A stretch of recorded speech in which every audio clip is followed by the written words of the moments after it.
Welcome to the third part of my challenge where I try to beat Plants vs Zombies 2 with only ice plants. In this part, I will beat the final 3 worlds of our time adventure with our favorite ice friends. So, if you haven't watched the first 2 parts of the series, I highly recommend you do it. Without further ado, let's continue our icy challenge.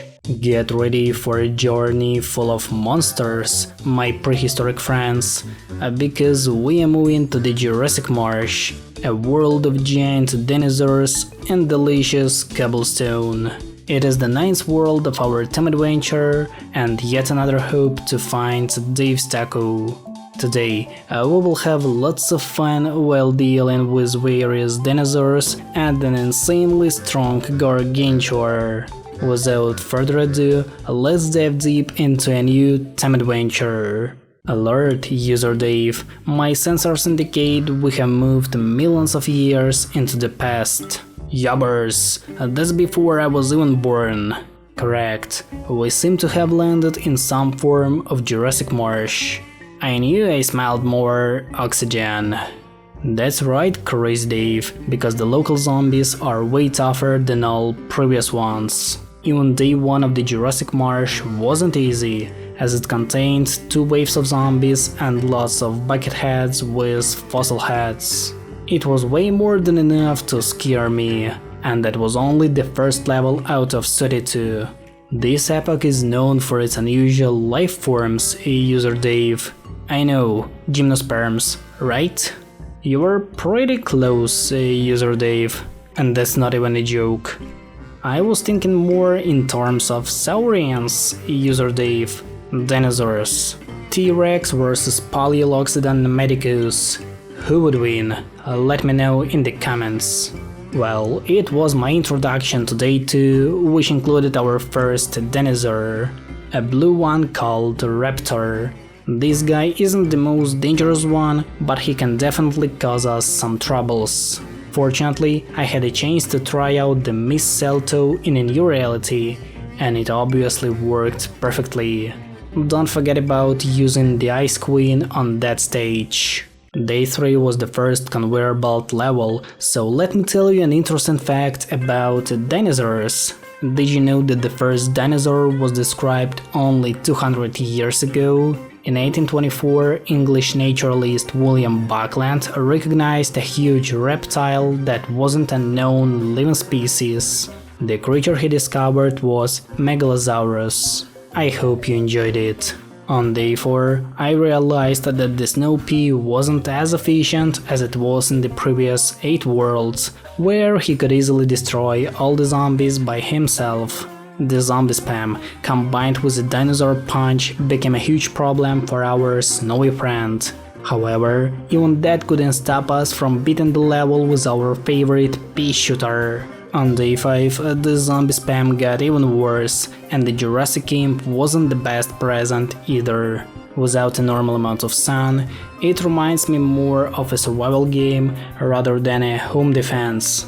I just don't have enough suns to prepare any significant defense on my own. That's why I have to use the winter mint as often as I can. I can feel the ground trembling, Penny. More dinos? Indeed, user Dave. A herd of Stegosaurus approaches. Well, that's not a good news for us, because now we have to deal with them. And because of the rules of my challenge, I can't do nothing about them. That hurts me a lot. So, if they raise the rate, I'll raise it even higher. Here is the best plant ever created by Crazy Dave, the called Snapdragon. A bro finally made it back to his home. He's just a great answer to all of those stupid dinosaurs. Day 7 was a great conveyor belt level dedicated to the primal Johnny. Did you know that about 75% of hazelnuts comes from Turkey? Also, the state of Oregon in the United States grows many of them. On day 8, we once again played with the snow pea, as I didn't search for an easy option to beat that level. Also, the local cone heads looks pretty strange. I just don't like the primal cones. Day 9 was about playing with the local plants, and it was a great experience. I had lots of fun while making dinosaurs fall in love with me. However, even playing with local plants wasn't so easy, as reptiles made everything to push zombies forward to my lawn movers. I won't forget that. Day 10 was really hard, as it became the point where not a single strategy was working anymore, as we've got imposters at the back of the lawn. Since then, not a single plant has been safe because of the pterosaur and his love for delivering zombies straight to my lawn movers. The only way to beat the level was by digging up plants and then replacing them in the needed row and sell. Yeah, it worked, but we left with a single snow pea and the cold snapdragon. 10 out of 10, PopCap. On day 11, I decided to plant as many cold snapdragons as I could, as it was the only option to deal with imposters. Fortunately, most of them survived, and the level was successfully completed with the help of the Iceberg ledges. Don't you still believe in its supremacy?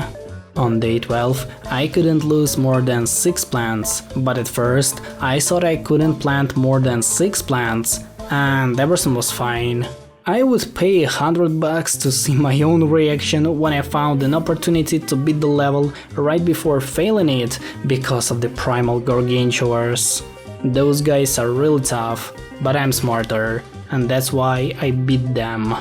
Day 13 was a typical level of the Jurassic Marsh, and I have nothing to say about it. However, did you know I like Gangsta Floppa?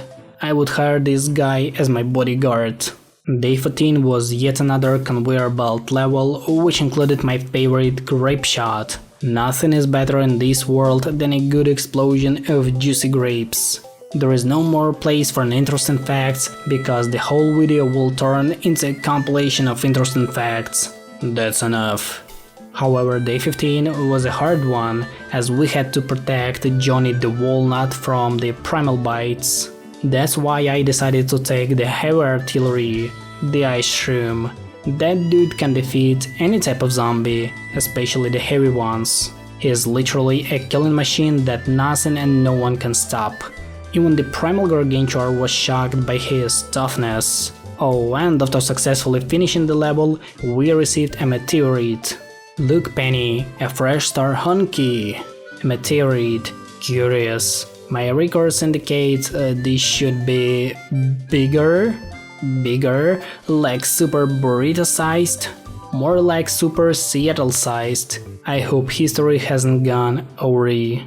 Interesting fact, that scene literally killed all the dinosaurs around 66 million years ago. It is called the KT Extinction Event, and I hope you find this interesting to search on your own. Day 16 was the middle milestone and a great opportunity to express my feelings about that world. For me, the Jurassic Marsh was never a favorite world, rather it was my least favorite one. I don't really like the dinosaur mechanics and the enormous zombie spam on every level, including a gargantuar, who is used like a regular zombie. Remember that the real hardness lies not in a brainless zombie spam, but in a good mix of various zombies and mechanics. Oh, and that level was really hard, because I spent around 20 minutes to beat it. On day 17, I had to deal with lots of prehistoric imps. Well, I almost lost a lone mover because of the lack of sun, but the chili pepper saved me from a total collapse. Day 18 included too many tanky zombies. This world had such a fast pace, so I couldn't even understand what was happening. Do you know I dislike the local bucket heads, as their buckets are made of cobblestone? Bro should have waited for the Iron Age to make himself a real bucket. Day 19 was a conveyor belt level that included a cold snapdragon, but unfortunately it is unbeatable with only a snow dragon, so I suggest you to skip that level. On day 20, I had to produce 2000 suns, so I finally had a great opportunity to play with some expensive plants. I also had to protect my sunflowers from the stupid dinosaurs, so the ice shrooms played the role of Johnny the Walnut. I definitely loved that level, as it was the first day that included a wintermelon, my favorite ice brooder. Even the local Garg was shocked by my defense. Day 21 included a new type of zombie, which isn't a hard enemy as he isn't immune to the frozen piece. At that point, it wasn't even a strategy anymore, as I was thinking only of surviving that enormous zombie spam with a limited amount of sun. Just try to beat these levels with only ice plants and you will definitely understand my reaction. By the end of the level, I left without a single plant on my lawn, except for 3 ice dude. Day 22 was my favorite type of level because it is the last stand level. This time I decided to beat it using the winter melons, as I didn't want to think about using the snow piece, as I was really tired of playing with it. Fortunately, I picked a good strategy and the level was successfully completed on the first attempt. I was proud of myself. On day 23, I finally decided to try out the Frost Bonnet once again. I can't recommend using it on that stage as it is too slow for such a fast world. One of the zombies has almost reached the lawnmower and the only thing that stopped him was the Iceberg latches, not a Frost Bonnet, because it didn't even realize that the prehistoric zombie broke our defense. Bro is definitely outdated at the Jurassic Marsh. Thanks to such a cool plant, I lost all the lawnmowers. On day 24, things got even worse, as the snow pea boosted with the ice mint couldn't stop huge groups of zombies, so I had to use the heavy artillery, the ice shroom. Sometimes the dinosaurs were my allies, as they transported heavy zombies at the back of the lawn, so I didn't have to deal with them anymore. You can do some good things if you want to, giant reptile. Day 25 was the prime time of the Ankylosaurus, as he turned the terrible situation into a catastrophic one. He just pushed everyone to the beginning of the lawn and left me one by one against the heavy zombies. That's not fair. I didn't agree to play Plants vs Dinosaurs, I just wanted to play Plants vs Zombies 2 without dinosaurs in its name. On day 26, I almost failed the level because of the lack of sun, but fortunately the chili pepper saved me once again. At first, I thought I couldn't make it as the situation was getting worse and worse, but like I said, I was lucky, really lucky. Day 27 was my revenge on the stupid dinosaurs, as they could do nothing to such a tough plant combination. Cold Snapdragon, boosted by the Ice Shroom and protected by the Winter Melon, was the real stronghold against everyone and every type of zombie, including dinosaurs. Once they entered the lawn, they were immediately defeated. The level was beaten in less than a minute. On day 28, I decided to use the same strategy, but now with the sun deficit. It was a truly great decision, and I easily beat the level without losing a single lawnmower. On day 29, I had to survive the zombie attack with the given plants. Here's a fun fact. One of the garlic costumes in Plants vs Zombies 2 references SpongeBob SquarePants, being the glove world hat. Put like on this video if you like SpongeBob, because I do. They thought it was a really massive zombie attack, which was held by the toughest of all ice plants. Just try to replay it without a single sunflower to understand how hard it is, as this level had 3 gargantures at a time. On day 31 we had to survive the zombie attack with the given plants, but this time we finally had an opportunity to beat it with only ice plants, as the level included a good old cold Snapdragon. That dude is unstoppable. Well, it was really hard at the end, and here you can see what it's like beating the Jurassic Marsh without a winter mint. I just hate a ticking rock. Day 32 was an easy fight with the Dr. Zombas. Unfortunately, it didn't contain any ice plants, so the battle with him was pretty usual. I detect an incoming meteor, user Dave. I advise immediate egress from this time zone. Bye bye dinos, you will be birdies in no time. Anyway, the key is mine, which means that we are moving to the big wave beach. Another 32 levels, but this time with the fresh summer water. The tides are getting closer, my fellow swimmers, meaning we have arrived at the big wave beach. A world of beautiful sand beaches, Squidwards and snorkels is waiting for us. It is the 10th world of our time adventure and yet another hope to find Dave's Taco. Today we will enjoy the beautiful landscape while dealing with various water zombies. Without further ado, let's dive deep into a new time adventure. Look at this beautiful beach. It's got everything a growing plant needs: sun, sand, and lots of water. Caution, user Dave, my sensors indicate there are zombies on your beach, and for too much water, it will overwhelm the plants. No problemo, we will just lay down some lily pads, then the other plants can ride the waves, or as the vernacular of this era goes, they can hand tan. Right on, Penny, right on. However, in my case, I'll do everything to prevent the usage of lily pads because they can warm up the surrounding plants. They are the most dangerous size plant in the world. That's why the first day of the Big Wave Beach began just as usual, with planting the snow peas, the most reliable comrade in Plants vs Zombies 2. I really enjoy the summer vibe of the Big Wave Beach, as it gives me a good, calm feeling while playing it. None of the other worlds can repeat such a unique atmosphere. User Dave, data suggests that we should beware of the tides. When the tide comes in, it will be a wipeout for our plant friends? Indeed, but the tide line indicates how high the water will rise. Plan accordingly. The tide comes in, the tide goes out. Who can explain it? I can try to do that, user Dave. It happens because the moon's tidal pull stays in the one place while the Earth spins around, meaning the moon's gravitational field affects our planet and the water tides. That's how simple it is.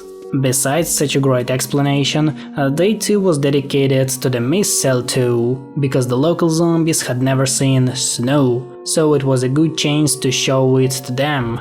It even saved me from losing a lawn mower at one point, so that's a pretty useful plant in that area.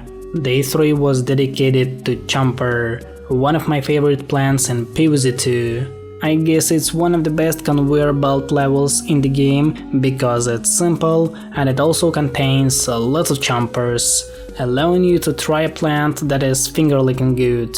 However, it didn't contain any ice plants, but I really enjoyed writing a script about it. On day 4, while being highly impressed by Chomper, I played with the cult Snapdragon, whose ice mist could stop literally anyone. Even the low tide and its monsters could do nothing to such a reliable dragon.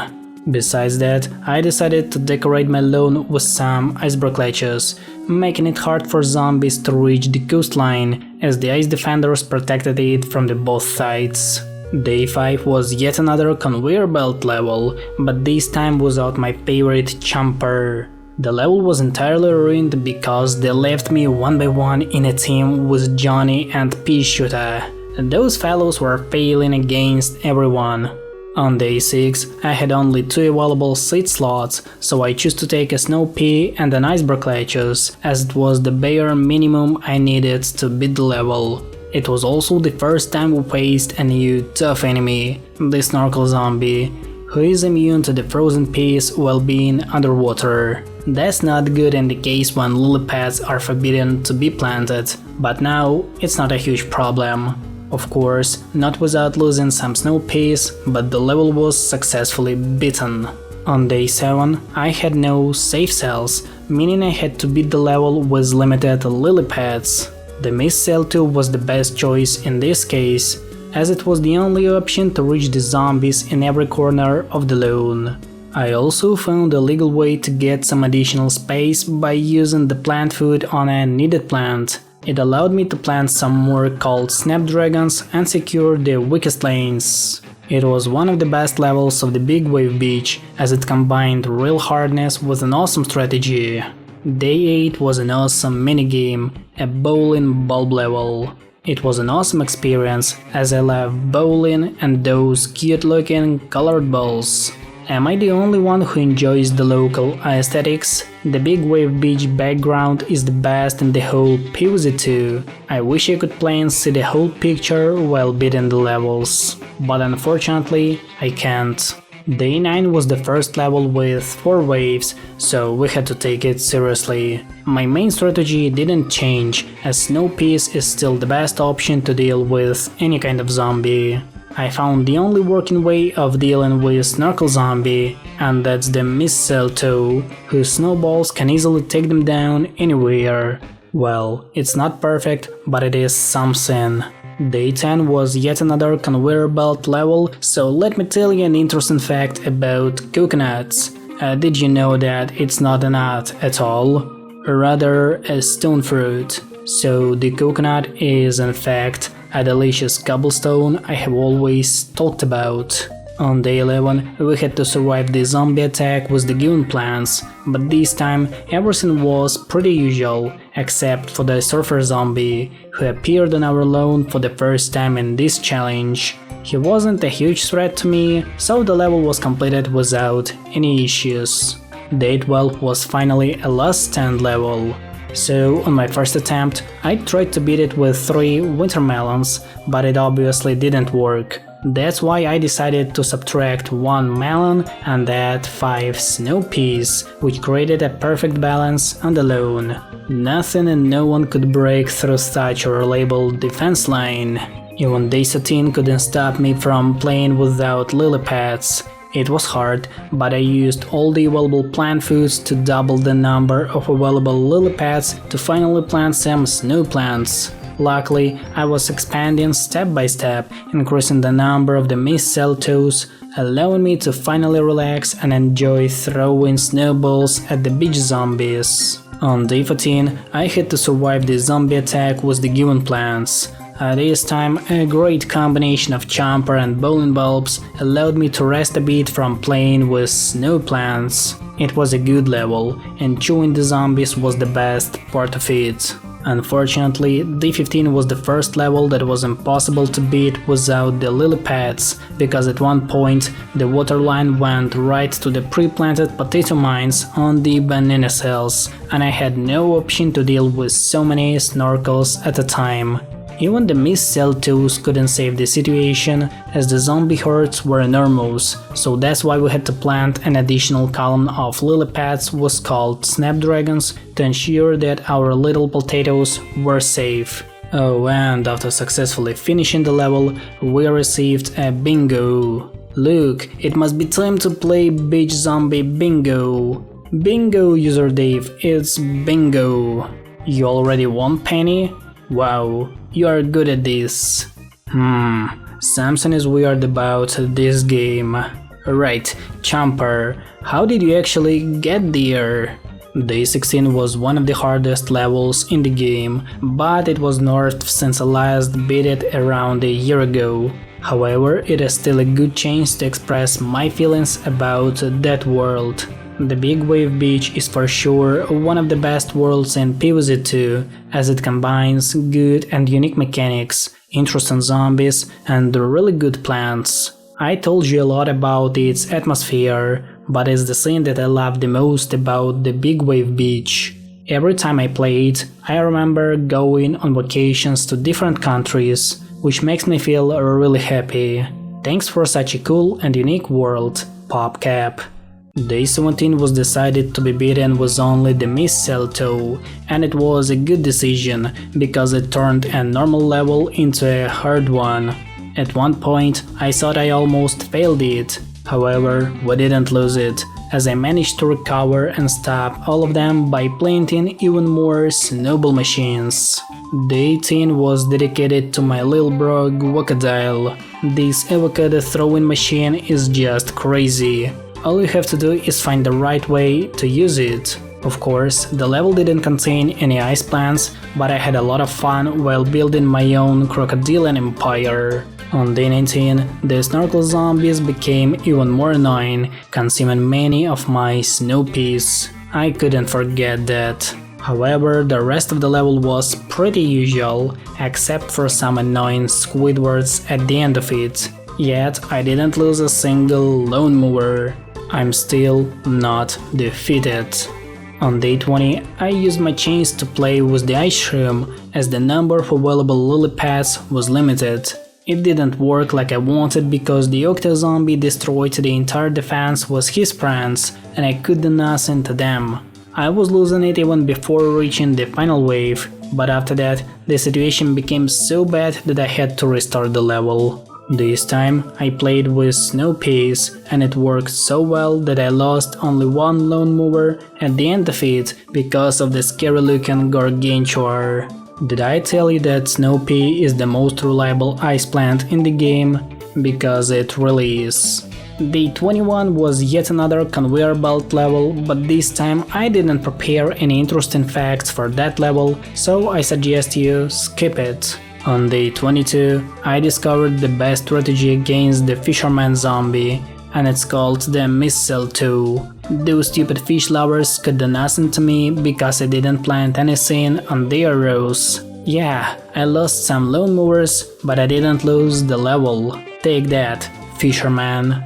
On day 23, I had to defend the older brother of the Ice Queen, the banana launcher. This guy isn't so bad. He can also help us deal with some local zombies. However, even bringing one of the bananas out of the shore didn't stop me from beating the level from the very first attempt. It was a good try, fisherman, but the luck was on my side, so the upcoming waves didn't loot my tasty bananas.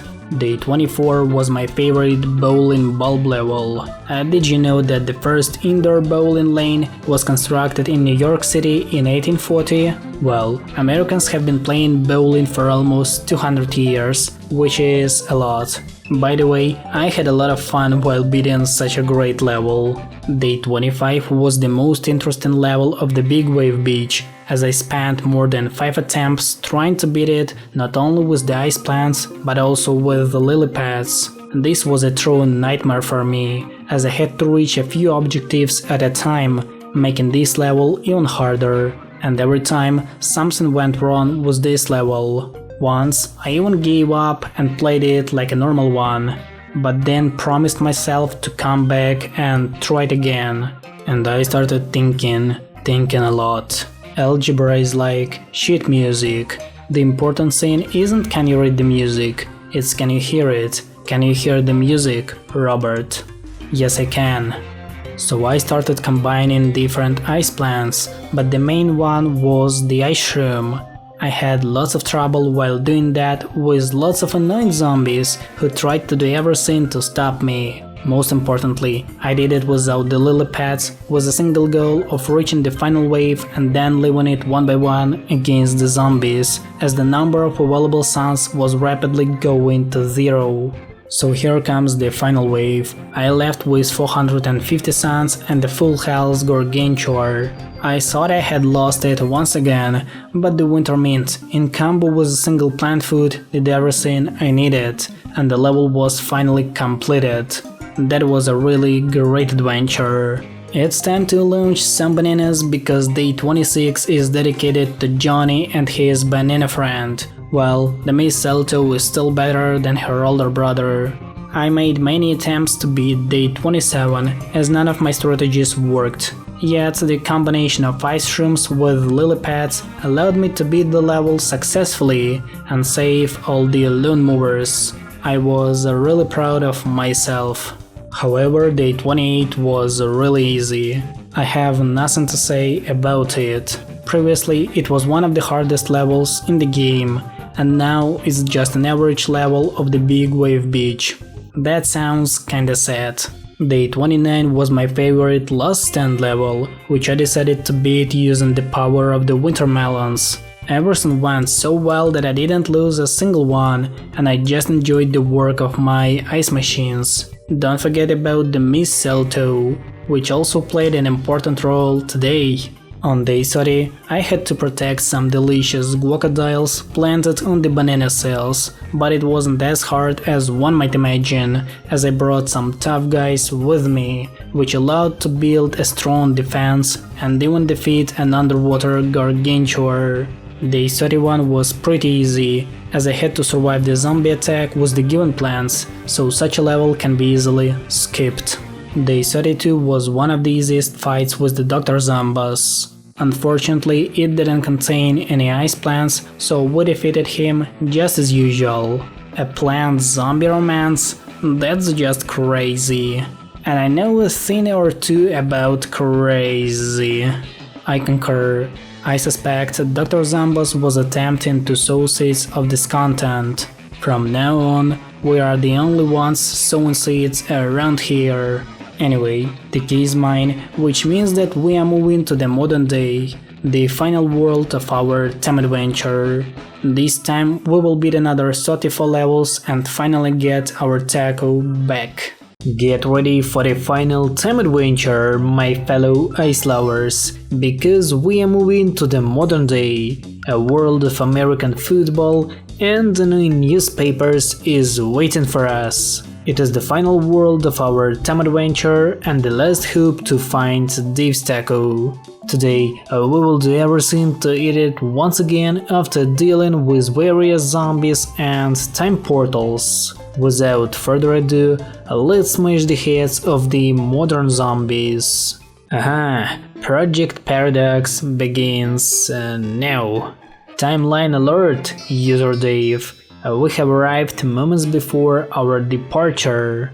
If my guess is correct, Dr. Zambos will attempt to prevent your initial taco consumption. Our journey will cease to exist. No! Oh, sorry, I was busy screaming. No, did you say taco? We must beware, user Dave. Dr. Zambos will surely deploy all his time-war-right zombies. Taco! Yes, user Dave, you're right. It's time to get your taco back. That's how we started the first day of the modern day, which seemed like a tutorial level. Just like always, I decided to begin a new journey with my favorite Snow Pea, as it's capable of fighting against every kind of zombie. We have also stuck with the first time portal from ancient Egypt, which didn't pose any threat to us as I was prepared well enough for its appearance. Later, we faced a few more portals from different worlds, but it couldn't surprise me because I already knew what to do with them. Oh, and the level was successfully completed. On day 2, we fought against my favorite camel zombies. Everything was fine until the octopus man appeared on the lawn. I didn't call any Squidwards to come on my lawn. It was so enjoyable to deal with the camels, as I haven't seen them for a few months.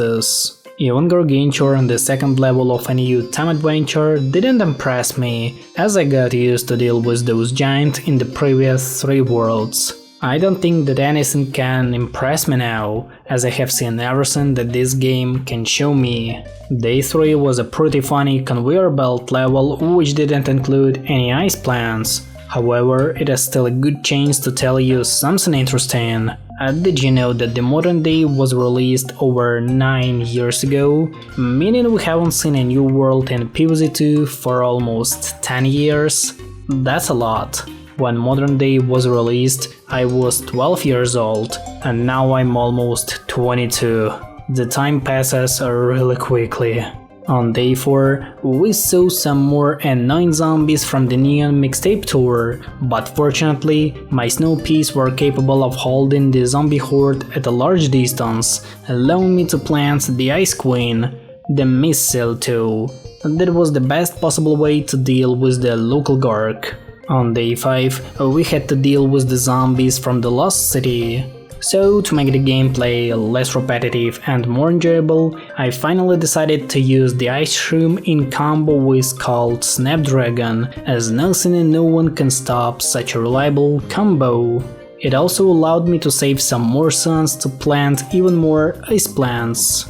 That was a really good ferocity level. On day 6, I had to produce 4000 suns, which isn't a lot, but it's a good opportunity to substitute cheap snow peas with more expensive winter melons, allowing us to enjoy the ice show while dealing with some annoying jesters from the Dark Ages. Day 7 wasn't funny at all. I don't want to say that the hardness isn't cool, but this time we see just an annoying zombie spam throughout the level. Combining the most hated zombies from different worlds doesn't make the level hard, but instead turns it into an awful one. Remember that the real hardness lies in a good zombie combination with good wave proportions, rather than spamming everyone around. That's everything I wanted to say about it. Day 8 was a pretty cool minigame. 3 in a row, Plants vs Zombies 2 edition. It was honestly my favorite type of level in the modern day, as the rest of the journey wasn't so cool. Well, instead of complaining about this world, let me tell you an interesting fact about bananas. Did you know that bananas we eat today don't exist in the wild? This is how the real bananas looks like. There is not so much pulp, it isn't so sweet, and it has lots of seeds inside. So next time you buy them in the grocery store, remember what a huge pass bananas made with the help of humans. My sensors are picking up increased helium levels, user Dave. I suspect we may be facing one or more balloon zombies. I hate one or more balloon zombies. I totally agree with you, user Dave, as those flying bugs are really annoying. Well, our first contact wasn't the best one, as on day 9 we had to play with the pre-picked plans, so I had no chance to freeze a flying balloon. Anyway, the level contained lots of annoying zombies, so I wanted to beat it as fast as possible. Day 10 contained lots of heavy zombies that wanted to do something bad with my plants. One of them even tried to freeze my cold snapdragon with melting snowballs, but that was definitely a bad idea. It was a horrible zombie spam, so that's why I played with some of the strongest ice plants. On day 11, we came back to using the Snow Pea as the main ice plant because of the angry grandpa from the Wild West. Old man Jenkins didn't want to lose the war between dynamite and snow. Besides his appearance, it was a usual day in the modern day.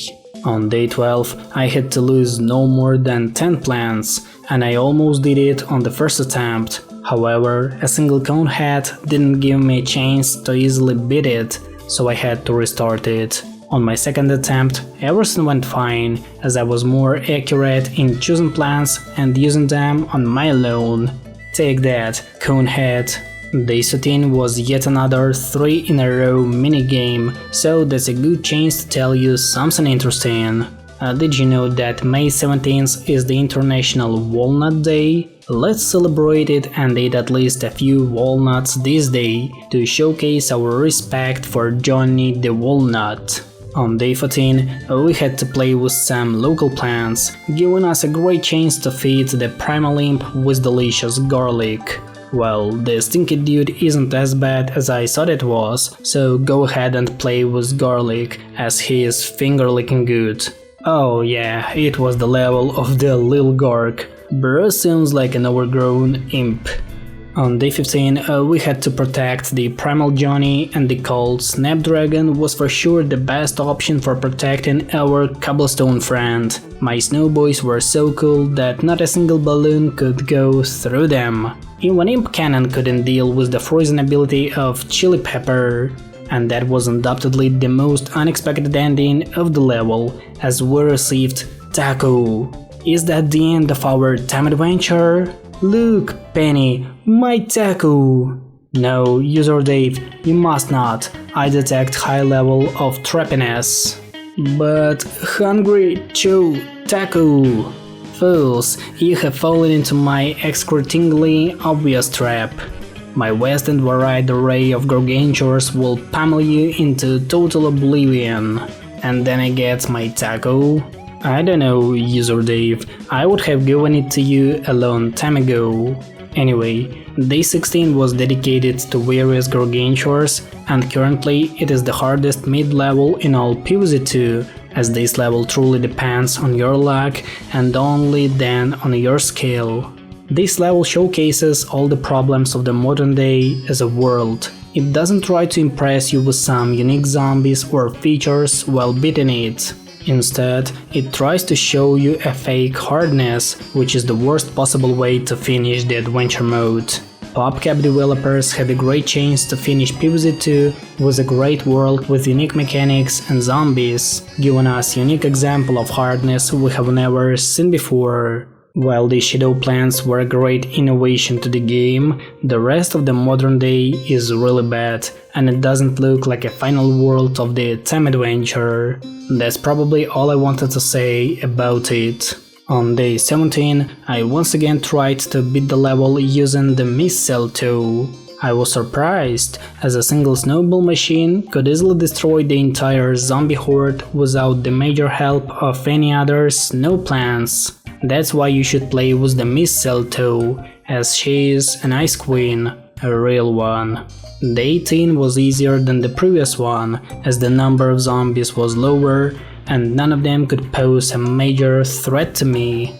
Day 19 was yet another conveyor belt level, but unfortunately I didn't prepare any interesting facts for it, so I suggest you skip that level. On day 20, I had to deal with a pretty strange mix of zombies from different timelines. Mixing the 1980s with 1850s wasn't the best decision, as I thought we were fighting at the circus instead of on a classical lawn. We even had to face a primal gargantuar that came out from nowhere. That was really weird.